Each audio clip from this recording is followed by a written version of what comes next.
नमस्कार, आप देख रहे हैं हमारी खास पेशकश शख्सियत में हम आज बात करेंगे एक ऐसे शख्स से जो रविन्द्रनाथ टैगोर यूनिवर्सिटी के रजिस्ट्रार हैं, डॉक्टर विजय सिंह। शिक्षा के क्षेत्र में अमूल्य योगदान इस यूनिवर्सिटी ने दिया है। क्या कुछ नवाचार इस यूनिवर्सिटी द्वारा किए जा रहे हैं और छात्रों के भविष्य को लेकर क्या सोच इनकी है, ये हम जानेंगे। आपका बहुत स्वागत डॉक्टर साहब नमस्कार हमारे कार्यक्रम में। और सबसे पहले हम जानना चाहेंगे कि किस तरह से ये विचार आया और यूनिवर्सिटी को इस मुकाम तक आप लेकर आए। शुरुआत कैसे हुई और अब किस तरह से देखते हैं आप? इस विश्वविद्यालय की शुरुआत एक्चुअली हम लोगों ने की 2010 में और 2011 में हम लोगों ने पहला बैच शुरू किया। उस समय मध्य प्रदेश में कोई प्राइवेट यूनिवर्सिटी ऐसा काम नहीं कर रही थी और गवर्नमेंट ने उस समय ये शुरुआत की और ये इनिशिएटिव लिया कि एक प्राइवेट यूनिवर्सिटी का गठन अब हम यहाँ कर सकते हैं।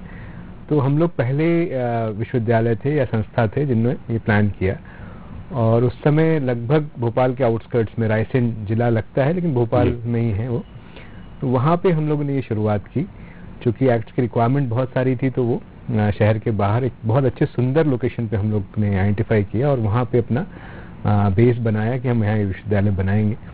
और आज के डेट में अगर विश्वविद्यालय को देखेंगे तो वो लगभग 50 एकड़ का कैंपस है और दो साइड हिल्स हैं जहाँ पढ़ने पढ़ाने की पूरी व्यवस्था है और एक अच्छा एनवायरनमेंट है टीचिंग लर्निंग का। जी। तो एक तो लोकेशन आइडेंटिफिकेशन एक बात थी जो कि बहुत अच्छी जगह पे है और एनवायरनमेंट फ्रेंडली है। सबसे बेहतर बात यह है नॉइज बिल्कुल नहीं है वहाँ पे और ग्रीनरी के साथ है, तो एक पढ़ने का माहौल ऑटोमेटिकली बन जाता है। शुरुआत से ही हम लोगों ने जब विश्वविद्यालय शुरू किया तो उस समय हम लोगों ने देखा कि क्या रिक्वायरमेंट है हमारे प्रदेश की और क्या चाहती है सरकार कि किस तरह कोर्सेज आए ताकि बच्चों का भविष्य बने। एंटरप्रेन्योरशिप पे भी काम किया हम लोगों ने, किस तरह के प्लेसमेंट्स की रिक्वायरमेंट हमारी इंडस्ट्रीज को थी, वो सब हम लोगों ने देखते हुए अपने कोर्सेज डिज़ाइन किए और उस समय की रिक्वायरमेंट के हिसाब से हम लोगों ने कोर्सेज शुरू किए। जी। उन कोर्सेज में स्टार्टिंग में तो कुछ कन्वेंशनल कोर्सेज थे, टेक्निकल कोर्सेज हम लोगों ने शुरू किए और उसमें बहुत सारा रिस्पांस बच्चों की तरफ से मिला। चूँकि सीट्स बहुत कम थी उस समय प्रदेश में और एक अच्छा इंस्टीट्यूशन की कमी भी थी जो कि विश्वविद्यालय स्तर पे हो, जिनकी जो सिलेबसेज हैं अपडेटेड हों, इंडस्ट्री से लिंक्ड हों। तो ये सारी चीज़ें हम लोगों ने पहले दिन से देना शुरू किया। स्किल्स कंपोनेंट जो आज हम बहुत सारा सुन रहे हैं उस समय से हम लोगों ने स्किल शुरू किया और अपने छात्रों को हर एक कोर्स के लिए, वो बीए हो या इंजीनियरिंग का प्रोग्राम हो, उन दोनों में हम लोगों ने स्किल्स कंपोनेंट को बहुत अच्छे से यूज़ किया और हर एक बच्चे को ये कंपलसरी किया था कि वो स्किल्स पहले दिन से सीखे ताकि अगर उसको जॉब अगर ना मिल पाए किसी तरह से तो किसी स्किल्स के साथ वो अपने कारोबार को शुरू कर सकता है। तो ये एक शुरुआत हम लोगों ने की थी। थोड़ा शहर से बाहर था स्टार्टिंग में, लेकिन जो लोकेशन थी उसका हमें बेनिफिट मिला और जो हमारे एक्सपीरियंस एक्सपर्टीज हमारी थी, हमारी संस्था की जो पेरेंट ऑर्गेनाइजेशन है उसका भी हमें लाभ मिला। उसमें जो हमारा आईटी का जो काम बहुत सारा था देश प्रदेश में, उसको हम लोगों ने पहले शुरुआत वहाँ से की थी और उसका फायदा हम लोग को लगातार मिला। डॉक्टर साहब, एक बात है, टेक्निकल कोर्सेज काफ़ी यूनिवर्सिटीज संचालित करती हैं, इंजीनियरिंग कॉलेजेस की भरमार है, लेकिन कई यूनिवर्सिटीज जो हैं नए नए तरीके के नवाचार कर रही हैं, नए कोर्सेज शुरू कर रहे हैं और ज्योतिष तक पढ़ाया जाने लगा है अब तो यूनिवर्सिटीज में। तो बहुत सारे ऐसे विषय हैं जो अब जिनकी तरफ छात्रों का भी रुझान बढ़ा है और यूनिवर्सिटीज भी चाहती हैं कि इस तरह के कोर्सेज शुरू किए जाएं ताकि नई नई विधाओं में नए नए जो है कहना चाहिए कि क्षेत्रों में युवाओं को रोजगार मिले। और मेन मोटिव यही है कि रोजगार परक शिक्षा हो। तो इस दिशा में आपकी यूनिवर्सिटी क्या कुछ नवाचार कर रही है जो नया हो और लगे छात्रों को कि हाँ हम यहाँ ये कोर्स भी कर सकते हैं और अपने इसको अपना व्यवसाय बना सकते हैं? एक्चुअली इंजीनियरिंग जहाँ तक बात है उसमें नवाचार की हमेशा रिक्वायरमेंट है क्योंकि डे बाय डे उसमें चेंजेस आते हैं और नई टेक्नोलॉजी पढ़ने को जरूरत पड़ती है। तो विश्वविद्यालय के पास ये फ्रीडम ऑटोनॉमी होती है जो प्राइवेट यूनिवर्सिटी खासकर है कि वो अपने सिलेबस को, अपने करिकुलम को बदल सकती हैं और ईयर ऑन ईयर बदल सकती हैं, इतनी फ्लेक्सिबिलिटी है। तो हम लोग ने हर एक बार ये अपने एकेडमिक काउंसिल्स या बोर्ड ऑफ स्टडीज में हम निर्णय लेते थे कि भाई ये अभी रिक्वायरमेंट है। उसमें बहुत सारे इंडस्ट्री के इनपुट्स या इंडस्ट्री के लोग भी होते थे, वो बताते थे कि हमारी रिक्वायरमेंट क्या है। तो उसके आधार पे हम लोगों ने कोर्सेज अपने चयन किए कि कौन से नए कोर्सेज पढ़ाने हैं। आज की डेट में अगर आप देखते हैं कि बहुत सारे ऐसे प्रोग्राम्स हैं जिनकी डिमांड बहुत है, खासकर डेटा साइंस को लेके, आर्टिफिशियल इंटेलिजेंस को लेके, डेटा एनालिटिक्स को लेके। तो ये सारे कोर्सेज लगभग बहुत पहले से हम लोगों ने शुरू किए। दूसरा सबसे अच्छी बात ये थी कि ये कोर्सेज हम चला तो रहे हैं, लेकिन साथ में अगर कोई इंडस्ट्री पार्टनर के साथ चलाते हैं तो बच्चे के लिए बहुत फायदा होता है कि वो उसको इंटर्नशिप की फैसिलिटी, अप्रेंटिसशिप की फैसिलिटी मिल जाती है, साथ में एब्जॉर्ब होने की भी संभावना बहुत होती है। तो ऐसे हम लोगों ने बहुत सारे एसोसिएशन किए। माइक्रोसॉफ्ट के साथ हमारे एक समय एसोसिएशन था, फिर माइक्रो फोकस HP जो है कंपनी, उनके साथ हम लोगों ने टाई अप किया, रेड हैट के साथ किया। तो इस तरह से इंडस्ट्री लिंक्ड कोर्सेज हम लोगों ने चलाए। तो बी कर रहा है, अगर बीटेक कर रहा है बच्चा, लेकिन साथ साथ अगर वो ये कोर्सेज भी साथ में करता है तो उसको एक तो प्लेसमेंट की अपॉर्चुनिटी बढ़ जाती है। दूसरा एक सबसे अच्छी बात हमारे यहाँ थी कि एंटरप्रेन्योरशिप को लेके हम लोग शुरू से सजग थे, और उस समय भी हम लोगों ने एंटरप्रेन्योरशिप सेल हमारे पास था। स्टार्टअप की बात हम लोग अब बहुत सुन रहे हैं और इंक्यूबेशन की बात बहुत सुन रहे हैं, तो इसको ध्यान में रखते हुए हमने अपने यहाँ अटल इंक्यूबेशन सेंटर की स्थापना की, जो कि NITI Aayog government of India द्वारा सपोर्टेड ऑर्गेनाइजेशन है। तो यहाँ पे अगर बच्चे के पास कोई आइडिया है और वो इंक्यूबेट होना चाहता है कि भाई मैं इसको प्रोटोटाइप के लेवल पे लेके जाना चाहता हूँ, या फिर मैं अपना खुद का व्यवसाय स्थापित करना चाहता हूँ, तो उसको भी हम लोगों ने प्रमोट किया। और मेरे को आज कहने में बहुत अच्छा लगता है कि लगभग 53 स्टार्टअप्स हमारे यहाँ हैं, इंक्यूबेशंस हैं, इंक्यूबेटरी हैं, जो कि लगातार हमारे साथ काम कर रहे हैं। और ये free of cost facility, state of the art facility हम लोगों ने क्रिएट की है, जिसमें एडवांस मशीनरीज हैं जो कि भोपाल में शायद नहीं मिलेंगे आपको कहीं पे भी, और एक बढ़िया एक टीम है जो कि मेंटर्स की टीम है, वेंचर कैपिटलिस्ट की टीम है, जो कि अगर आइडियाज हैं अच्छे और इंक्यूबेट होते हैं और वो लगता है कि मार्केटेबल हैं, तो उसको वेंचर कैपिटलिस्ट भी अपने हाथों हाथ लेते हैं, प्लस मेंटर्स उनको बहुत सारा सपोर्ट करते हैं उस इंडस्ट्री को। तो एक अटल इंक्यूबेशन सेंटर हम लोगों ने स्थापित किया जो कि मदद करता है इन बच्चों को।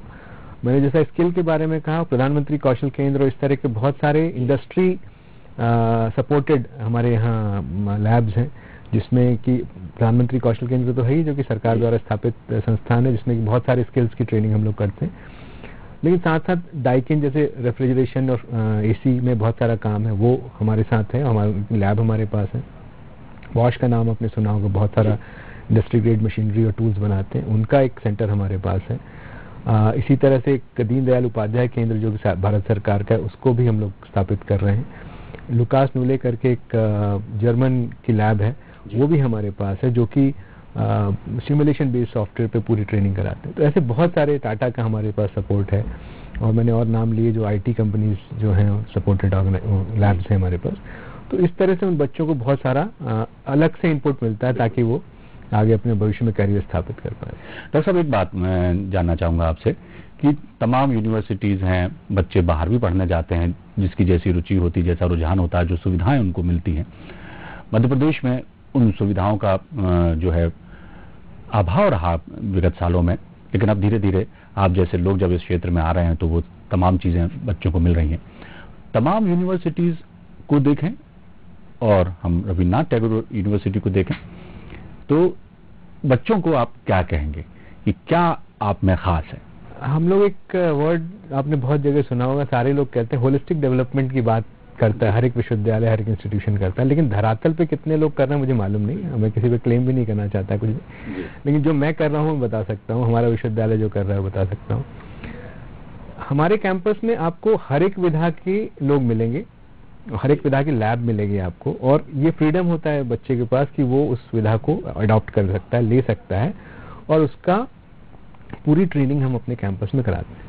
मैं आपको एग्जांपल देता हूँ, इंजीनियरिंग का स्टूडेंट है, अगर उसको एग्रीकल्चर का कोई कोर्स करना है तो वो कर सकता है, अगर उसको लिबरल आर्ट्स का कोई कोर्स करना है तो कर सकता है, वो अगर ट्रांसलेशन में काम करना चाहता है कर सकता है, वो फॉरेन लैंग्वेज सीखना चाहता है सीख सकता है, तो इस तरह लॉ में कोई प्रोग्राम सीखना चाहता है सीख सकता है। तो इंटरडिसिप्लिनरी जो बात है, या फिर अगर स्किल बेस्ड जो हम बात कर रहे हैं, आज NEP की बात हो रही बहुत सारी, तो ये काम पहले से कर रहे हैं। मेरे यहाँ अगर आप ड्रामा और थिएटर सीखना चाहते हैं तो उसकी भी संभावना है, मेरे यहाँ अलग से पूरी टीम है। और अगर आपको वीडियो एडिटिंग करना है या मास कम्युनिकेशन का कोर्स करना है तो वो भी संभव है। स्टूडियो मेरे पास इतना बड़ा तो नहीं है जितना आपका है, लेकिन फिर भी है मेरे पास, जिससे कि मैं अपने यहाँ ऑनलाइन कंटेंट बना सकता हूँ, ऑनलाइन लेक्चर्स रिकॉर्ड कर सकता हूँ और उसको एडिट कर सकता हूँ, उसको ट्रांसमिट कर सकता हूँ। तो ये सारी सुविधाएं हैं हमारे पास, और इनको बच्चों के लिए भी उपलब्ध कराएगा फ्री ऑफ कॉस्ट। कि अगर मैं चाहता हूँ कि मैं इंजीनियरिंग के साथ साथ मशरूम कल्टीवेशन का काम करना चाहता हूँ, तो वो आपको सीखने का मौका मिलेगा। एनईपी में भी हाँ, यही सारी चीजें जी। अगर मैं कोई थिएटर या ड्रामेटिक्स का कोई कोर्स करना चाहता हूँ तो वो भी उपलब्ध है। मेरे को होटल मैनेजमेंट का कोई कोर्स करना है, शॉर्ट टर्म करना है, तो वो भी कर सकता हूँ। मैं वेल्डिंग सीखना चाहता हूँ, मैं रिटेल का कोई कोर्स करना चाहता हूँ, या रेफ्रिजरेशन का कोई काम करना चाहता हूँ, ये सारी सुविधाएं उपलब्ध हैं। बहुत सारे इनोवेशंस बहुत सारे लोग कर रहे हैं, लेकिन हमारे यहाँ ये सारी चीजें अवेलेबल हैं। और इन कोर्सेज में अब तो एनईपी ने कहा ही है कि कर सकते हैं, लेकिन हमारे विश्वविद्यालय में शुरुआत से ही था कि पूरा कोर्स पढ़िए, लेकिन 2 स्किल्स मैंडेटरी है कि आपको करना ही पड़ेगा। वो उस कोर्सेज की लिस्ट थी हमारे यहाँ कि ये हमारे पास स्किल कोर्सेज हैं, इसमें से आप ऑप्ट कर लीजिए 2 जो आपकी रुचि के कोर्सेज हैं। तो उस बच्चे को अपने रुचि के अनुसार कोर्स करने में मदद मिलती थी। दूसरा, स्पोर्ट्स को लेके, कल्चर को लेके भी बहुत सारा काम हमारे यहाँ है। एनसीसी एनएसएस हम लोग कर रहे हैं। ये मैं बहुत प्राउड फील करूंगा बताते हुए आपको कि हर एक साल अपने विश्वविद्यालय से एक न एक स्टूडेंट हमारे यहाँ आरडीसी कैंप में जाता है, परेड में हिस्सा लेता है।